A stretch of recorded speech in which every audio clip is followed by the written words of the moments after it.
दोस्तों, आप सभी का मेरे यूट्यूब चैनल पे बहुत बहुत स्वागत है। दोस्तों, 10 तारीख को एक मेरे क्लाइंट थे, उन्होंने मेरे से कांटेक्ट किया और उनके जो हस्बैंड थे वो कोविड डिसीज़ से बहुत ज़्यादा परेशान थे और वो 5-6 दिन से उनका ऑक्सीजन लेवल बहुत गिरता ही जा रहा था, रिकवरी नहीं दिख रही थी। डॉक्टर भी कह रहे थे काफ़ी उनकी क्रिटिकल कंडीशन है, तो वो बहुत परेशान थी। उन्होंने मेरे से कांटेक्ट करके मेरे से पूछा कि मैम, क्या मेरे हस्बैंड रिकवर होंगे कि नहीं होंगे? तो ये प्रश्न उन्होंने 10 तारीख को मुझे दिया। और दोस्तों, जैसा कि ये जो एस्ट्रोलॉजी है, कस्पल इंटेलिंग एस्ट्रोलॉजी, इसके माध्यम से मैंने ये कुंडली बनाई थी और उनसे मैंने एक नंबर लिया था, क्योंकि हम अपने क्लाइंट से एक नंबर लेते हैं 1 से लेकर 2193 में। ये देखिए दोस्तों, उन्होंने जो मुझे नंबर दिया था वो 5 नंबर था और इसी के अकॉर्डिंग मैंने कुंडली बनाई थी। तो उन्होंने अपने हस्बैंड के लिए पूछा था। तो दोस्तों, यहाँ पर 7th हाउस को हमें लगन बनाना होगा। इस चार्ट के अंदर जो हाउस रोटेशन की चार्ट को घुमाने की एक सुविधा दी गई है। देखिए, रोटेट चार्ट करके लिख कर आया है। तो यहाँ पर हम चार्ट को घुमाएंगे और 7th हाउस में जो राशि आ रही, तुला राशि, उसको लगन में लेकर आएंगे। उसके बाद प्रोडिक्शन करेंगे। तो यहाँ पर सबसे पहले चलते हैं। ये देखिए, मैंने हाउस रोटेट किया, यहाँ पर नंबर भी लिख कर आ रहा, 7 नंबर से मैंने हाउस रोटेट किया था और इसी से मैंने कुंडली बनाई थी। अब कुंडली कास्ट करने के बाद सबसे पहले हमें यहाँ पे जेन्युइननेस देखनी होती है कि क्लाइंट कितना परेशान है और कितना ज़्यादा उसकी जो क्वेरी है वो सही है कि नहीं है, उसके मन में सच में ऐसा प्रश्न कुछ है कि नहीं, या बहुत सी बातें चलती रहती हैं। अक्सर होता है कि ये रिकवर होंगे, या कोई दुनिया भर की बातें मन में इंसान की आती रहती हैं जब भी वो किसी क्रिटिकल कंडीशन में होता है। तो यहाँ पर वो बहुत ज़्यादा परेशान थी। और देखिए दोस्तों, यहाँ पर आप देख रहे होंगे कि जैसे मैंने कुंडली को घुमाया तो यहाँ पर चंद्रमा जो है राशि कुंडली में और भाव चली कुंडली में, दोनों ही कुंडली के अंदर छठे भाव में बैठा हुआ है। ये देखिए दोस्तों, मैं इसको जूम कर रही हूँ और आप अब देखिए 6th हाउस में चंद्रमा प्लेस्ड है, 11th हाउस में चंद्रमा की राशि आ रही है, 4 नंबर राशि। तो दोस्तों, जब भी 11th हाउस जो होता है रिकवरी दिखाता है हर तरह से, और 6th हाउस जो होता है वो डिसीज़ का हाउस होता है। तो उनके मन में यही प्रश्न था। कुंडली बिल्कुल जेन्युइन बनी थी। अब हमें यहाँ पर प्रेडिक्शन देनी थी कि हमें प्रेडिक्शन किस तरह से करनी होगी इस टाइप के जब भी चार्ट को हमें देखना है। तो यहाँ पर सबसे पहले हमें फर्स्ट हाउस का एसएसएल जो भी प्लैनेट बन रहा है उसको देखेंगे। तो यहाँ पर हमने देखा फर्स्ट हाउस का एसएसएल प्लैनेट इनकी कुंडली के अंदर, ये देखिए केतु बन रहा है दोस्तों। अब केतु बन रहा है तो आप यहाँ पर देखिए केतु एक छाया ग्रह है और यहाँ पर हमें देखना है सबसे पहले कि क्या केतु को पीएस है। तो यहाँ पर आप देख लीजिए सारे प्लैनेट्स को पीएस है, बस केतु को पीएस नहीं है। तो यहाँ पर लिखकर आ जाता है सॉफ्टवेयर के अंदर। तो यहाँ पर हम केतु का जो नक्षत्रपति उसको लेंगे। तो केतु का नक्षत्र आप ये देख पा रहे होंगे कि केतु का जो नक्षत्र था वो बुध था दोस्तों। बुध के नक्षत्र में केतु बैठा था। ये देखिए, केतु का नक्षत्र आपको एसटीएल वाले कॉलम में दिख जाएगा। ये देखिए, एसटीएल कॉलम में जब आप आएंगे तो केतु का नक्षत्र आपको यहाँ से मिल जाएगा। केतु बुध के नक्षत्र में बैठे हुए थे। ये देखिए, केतु बुध के नक्षत्र में थे। आपको प्लेनेटरी पोजिशन के अंदर ये कॉम्बिनेशन मिल जाएगा। तो केतु यहाँ बुध के नक्षत्र में थे। ये देखिए, बुध के नक्षत्र में थे, बुध के उप नक्षत्र में थे और राहु के उप नक्षत्र में जाकर बैठे हुए थे। ये देखिए, केतु मंगल की राशि में, बुध के नक्षत्र में और बुध के ही उप नक्षत्र में और राहु के उप नक्षत्र में बैठे हुए थे। अब दोस्तों, हमें सबसे पहले ये देखना है क्या केतु का जो नक्षत्र स्वामी है बुध बना है, तो क्या ये जो बुध है क्या ये वाकई में छठे भाव की इन्वॉल्वमेंट कर रहा है। तो इस चार्ट में देखिए जो बुध है वो यहाँ पर आपको दिख जाएगा कि छठे भाव में बैठा हुआ है, यानी कि यहाँ पर छठे भाव की इन्वॉल्वमेंट हो गई। अब हमें उस जातक को रिकवरी दिलानी है। तो रिकवरी दिलाने के लिए जो छठा भाव है इसकी नेगेशन होना ज़रूरी है। जब भी छठा भाव आया है, रोग दिखा रहा है, तो इसकी नेगेशन कौन करेगा? ये 5वां भाव। यदि 5वां और 11वां यदि ये 2 भाव और दिखा देगा बुध, तो यहाँ पर कुछ हद तक हम कह सकते हैं कि जातक की रिकवरी होने के चांसेस बढ़ जाएंगे। तो सबसे पहले हमें कस्पल पोजीशन वाले चार्ट में चलना है। ये देखिए, कस्पल पोजीशन चार्ट है। अब इस चार्ट में हमें ये देखना होगा दोस्तों कि जो बुध है क्या 5वें भाव में भी आ रहा है। तो आप यहाँ देखेंगे 5वें भाव में कैप्रिकॉर्न राशि आ रही 10 नंबर वाली, और बुध यहाँ पर एसल बना हुआ है 5th हाउस का, और बुध मेरा यहाँ पर 11th एसएसएल भी बना है और फर्स्ट एसएसएल भी बन रहा है। ये देखिए, फर्स्ट हाउस में भी है। तो यहाँ पर 1, 5, 11 का भी कॉम्बिनेशन बुध बना रहे हैं 6 के साथ। अब हमें देखना है क्या ये कोई फैटल डिजीज़ होने के एक बहुत ज़्यादा खतरनाक डिसीज़ होने का कोई योग बना रहा है क्या बुध।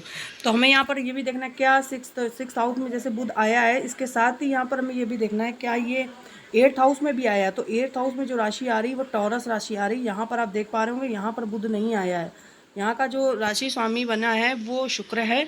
नक्षत्र स्वामी जो 8वें भाव का बन रहा है वो यहाँ पर सूर्य बन रहा है, और जो एसल बना हुआ है वो गुरु हैं, और जो एसएसएल है वो राहु है। 8th हाउस का एसएसएल राहुल बना है यहाँ, यानी कि बुध का कनेक्शन यहाँ 8th हाउस से नहीं बना। बुध का कनेक्शन 12th हाउस से भी नहीं बन रहा है। ये देखिए जो 12th हाउस होता है उससे भी बुध का कनेक्शन नहीं बन रहा। अब हमने देख लिया कि यहाँ पर इन्वॉल्वमेंट 6th हाउस की हो गई और फिर 1, 5, 11 से कमिट भी हो गया, साथ में 6 भी आ गया। तो यहाँ पर 6 आया है तो ये दिखा रहा है कि जातक को काफ़ी दिन तक फेस करना ही पड़ेगी प्रॉब्लम, लेकिन रिकवरी ज़रूर हो जाएगी क्योंकि दोस्तों 5, 11 आया है।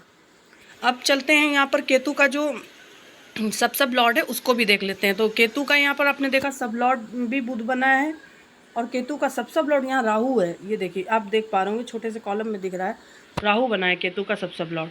तो दोस्तों यहाँ पर केतु का सब लॉर्ड राहु बन रहा है, तो ये देख लीजिए राहु 8th हाउस में बैठा है पोजीशन स्टेटस के साथ। तो ये दिखा रहा है कि ये जातक का जो डिसीज़ है वो मतलब इतनी जल्दी ख़त्म नहीं होने देगा। और दोस्तों ये देख लीजिए आप, यहाँ पर हम देखते हैं कि क्या राहु 6th हाउस में भी आ रहा है। तो राहु को हमने देखा कि राहु यहाँ 6th हाउस में नहीं आया, डायरेक्ट नहीं आया। डायरेक्ट अगर आ जाता तो और ज़्यादा दिक्कत हो जाती, पर राहु यहाँ 6th हाउस में नहीं आया है। जो आप 6th हाउस का जो भाव चार्ट देखेंगे तो उसमें आपको राहु नहीं मिलेगा।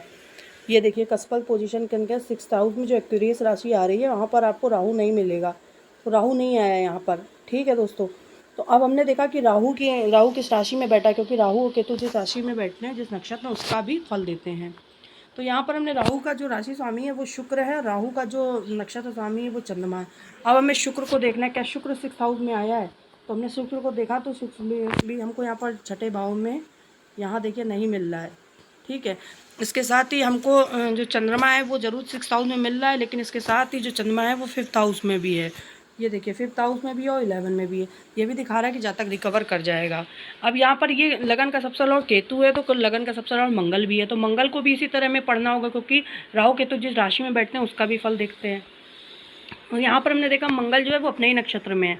क्या मंगल 6th हाउस में आया है, तो यहाँ पर देखना है क्या मंगल अपने नक्षत्र के थ्रू इस 6th हाउस की इन्वॉल्वमेंट करता है। तो दोस्तों आप देख लीजिए कि यहाँ पर 6th हाउस में मंगल नहीं आया, और ना ही भाव चार्ट के अंदर 6th हाउस में मंगल बैठा है, लेकिन मंगल यहाँ 8th हाउस में बैठा है PS होकर। तो ये थोड़ा निगेटिव दिखा रहा है कि हाँ, ये निगेटिव दिखा दिया इसने थोड़ा सा, कि ये जातक को निगेटिव मतलब कुछ इफेक्ट देगा ये। अब ये देखिए 8th हाउस के अंदर मंगल बैठा हुआ है दोस्तों। मंगल का यहाँ बैठना थोड़ा अच्छा नहीं है, अच्छा इंडिकेशन नहीं है। यहाँ पे 8th हाउस में राहु के साथ बैठा हुआ है ये भाव चार्ट के अंदर, तो यहाँ पर ये बैठना इसका थोड़ा ठीक नहीं है। अब हमने ये देखना है क्या मंगल 12वें भाव के अंदर भी आ रहा है। तो मंगल को हमने देखा, मंगल 1st हाउस का SSL बन रहा है, और मंगल जो है मेरा वो 8th हाउस में नहीं आया, 8th हाउस में बैठा है और साथ में 9th हाउस में भी आ रहा है। तो यहाँ पर ये डिसीज़ तो देगा, लेकिन फिर वही बात हो गई कि यहाँ भी वो रिकवरी करेगा, क्योंकि जो मंगल का सब लॉर्ड है दोस्तों वो यहाँ शनि बन रहा है। ये देखिए ये शनि बन रहा है मंगल का सब लॉर्ड। अब हमें ये देखना है क्या शनि 6th हाउस में आया। तो शनि को आपने देखा शनि 4th हाउस में बैठा है। 4th हाउस अच्छा इंडिकेशन नहीं है, क्योंकि 5वें का 12वां होता है 4th हाउस, तो ये बीमारी को कम नहीं करने देगा जल्दी। तो यहाँ पर हमने देखा कि यहाँ पर रेमेडी अगर हम चाहते तो शनि की करा सकते थे, तो मैंने भी करवाई भी वैसे उनको ये रेमेडी। इसके साथ ही यहाँ पर देखिए 5th हाउस में शनि आ रहा है, साथ में 6 में भी आ रहा है, और शनि को आपने देखना है और भावों में। तो यहाँ 1st हाउस में शनि कहीं नहीं आ रहा है, और इसके साथ ही शनि 8th हाउस के अंदर भी नहीं आ रहा है। ये देख लीजिए 8th हाउस के भी जो कोर रूलिंग प्लैनेट उनमें भी नहीं आया। शनि मेरा 11th हाउस में आ रहा है और 12th हाउस में आ रहा है। तो यहाँ पर 11th और 12th में आया है तो थोड़ा सा दिक्कत भी देगा, लेकिन साथ में 5th में भी आया है, तो ये कुछ ना कुछ इसको मतलब रिलीफ देना ही पड़ेगा, क्योंकि ये 4th हाउस में भी आया है। 4th हाउस जो होता है वीक इम्यूनिटी को दिखा रहा है, और 5-11 का कॉम्बिनेशन भी शनि बना रहा है, साथ में 4th हाउस भी लेकर बैठा है, लेकिन 6th हाउस नहीं लेकर बैठा है दोस्तों। अगर 6th हाउस लेता तो ये भी बीमारी को बढ़ाता, लेकिन ये 6th हाउस नहीं लेकर आया है। लेकिन ये रिकवरी भी अच्छी नहीं दे पाएगा, क्योंकि ये 4th हाउस से जो कनेक्टेड है, लेकिन इसके साथ ही 11th हाउस से भी कनेक्ट है। 11th हाउस जो होता है वो रिकवरी दिखाता है, तो यहाँ पर शनि जो है वो रिकवरी दिखा रहा है कुछ हद तक, कि हाँ ये रिकवरी हो जाएगी। तो यहाँ पर लगन के सबसे लॉर्ड मंगल और केतु दोनों ने ही कुछ ना कुछ रिकवरी भी दिखाई, और साथ में कुछ ना कुछ प्रॉब्लम भी क्रिएट करी। अब हमने यहाँ पर अब हमें सबसे पहले, अब इसके बाद हमें देखना 6th SSL, जो छठा भाव होता है दोस्तों, वो मूल भाव होता है बीमारी का। तो यहाँ पर छठे भाव में जो राशि आ रही है वो एक्वेरियस राशि आ रही है। तो यहाँ पर देखिए राशि स्वामी शनि है, नक्षत्रपति गुरु हैं, और SL गुरु हैं, और जो SSL हैं वो बुध हैं। तो बुध को हम यहाँ पर हम एक बार फिर से पढ़ते हैं कि बुध को देखते हैं कि बुध किसके नक्षत्र में। तो बुध अपने ही नक्षत्र में बैठा हुआ है, और बुध का अपने ही नक्षत्र में बैठ जाना ये हमें दिखा रहा है कि हाँ बुध अपने नक्षत्र में, ये भी पावरफुल पोजीशन में, और बुध मेरा 6th हाउस में बैठा है, 6th हाउस इन्वॉल्वमेंट कर रहा है, और बुध मेरा 5 और 11 में भी आ रहा है, तो ये यहाँ पर रिकवरी दिखा रहा है। इसके साथ ही बुध का जो सब लॉर्ड है दोस्तों वो देखिए चंद्रमा है, और ये भी 5-11 में आया, अभी हमने आपको दिखाया था 5-11 हाउस का पोजीशन के अंदर आया है, 6th हाउस में भी बैठा है, तो यहाँ पर बीमारी बढ़ाएगा भी, बीमारी की रिकवरी भी करेगा। अब हमें 11th SSL को भी देखना पड़ता है हुरारी चार्ट के अंदर, तो यहाँ पर आप देखिए 11th हाउस का जो SSL प्लेनेट है वो शनि है, ठीक है, शनि है। तो यहाँ पर दोस्तों ये देखिए शनि जो है इसको पिया से ये 4th हाउस के अंदर बैठा है, 4th हाउस में इन्वॉल्वमेंट कर रहा है और 5वें भाव में आया है। इसके साथ ही यहाँ शनि को देखिए शनि 3रे भाव में भी आ रहा है, तो शनि यहाँ 5वें, 4थे और 6ठे भाव की इन्वॉल्वमेंट शनि ने नहीं करी। अब शनि कमिटमेंट अपने सब लॉर्ड के द्वारा करेगा, तो शनि का जो सब लॉर्ड है दोस्तों वो भी बुध ही बन रहा है, ये देखिए, और सब लॉर्ड भी बुध है। बुध को आप ऑलरेडी देख चुके हैं कि वो 5-11 का कॉम्बिनेशन हमें दे रहे हैं, और साथ में 6 भी दे रहा है, तो यहाँ रोग बढ़ाएगा भी, रोग को रिकवरी भी करेगा। अब दोस्तों जिस दिन मैं प्रेडिक्शन करी थी उसी के अगले दिन उनकी ज़्यादा हालत ख़राब हो गई थी, तो उनकी जो वाइफ थी उनको लग रहा था कि क्या होगा क्या नहीं होगा। तो मैं यहाँ बता दूं, जैसे किसी की डेथ होने वाली होती है तो हम शनि का ट्रांजिट लेते हैं, तो शनि को आपने यहाँ ऑलरेडी हमने आपको पढ़ के दिखा दिया कि शनि यहाँ पर 8वें घर का अगर को रूलिंग बन जाता है तो यहाँ दिक्कत हो जाएगी जातक की आयु के लिए। तो यहाँ पर 8वें घर में देखते हैं क्या शनि आया है, तो शनि 8वें घर में नहीं आ रहा है, लेकिन बाधक भाव में ज़रूर आया है 11th हाउस में। लेकिन इसके साथ ही 11th हाउस के साथ ही आप यहाँ देख लीजिए शनि 9th हाउस के अंदर भी अपेयर हो रहा है, ये देखिए दोस्तों एसल बनकर, और 11th हाउस में भी आ रहा है। तो यहाँ पर ये दिखा रहा है कि ये जातक की मृत्यु तो नहीं होने देगा, और साथ में जो गुरु साल के कारक होते हैं वो भी शनि की राशि में, तो यहाँ पर गुरु भी मृत्यु दे पाने में कैपेबल नहीं, तो ये मैंने उनसे बोला कि मृत्यु नहीं होगी, रिकवर ज़रूर होगा। अब ये देखिए जो दशा थी उस टाइम पर वो केतु की भुगती थी, केतु ही सबसे ज़्यादा नेगेटिव इफेक्ट दिखा रहा था। तो यहाँ पर मैंने कहा नवंबर तक उनको थोड़ा सा आपको संभाल के रखना पड़ेगा, लेकिन रिकवरी वो ज़रूर हो जाएगी, क्योंकि प्लेनेट रिकवरी भी दिखा रहे हैं और प्लेनेट दिक्कत भी देते दिखा रहे हैं। तो यहाँ पर लेकिन साल का जो कारक होता है जुपिटर होता है, अगर वो किसी ऐसी राशि के अंदर बैठा होता जो कि रोग से बढ़ाने का ही योग बना रहा होता, तो फिर यहाँ रिकवरी नहीं हो पाती दोस्तों। तो फिर यहाँ पर कहना मुश्किल होता कि वो बचेंगे कि नहीं।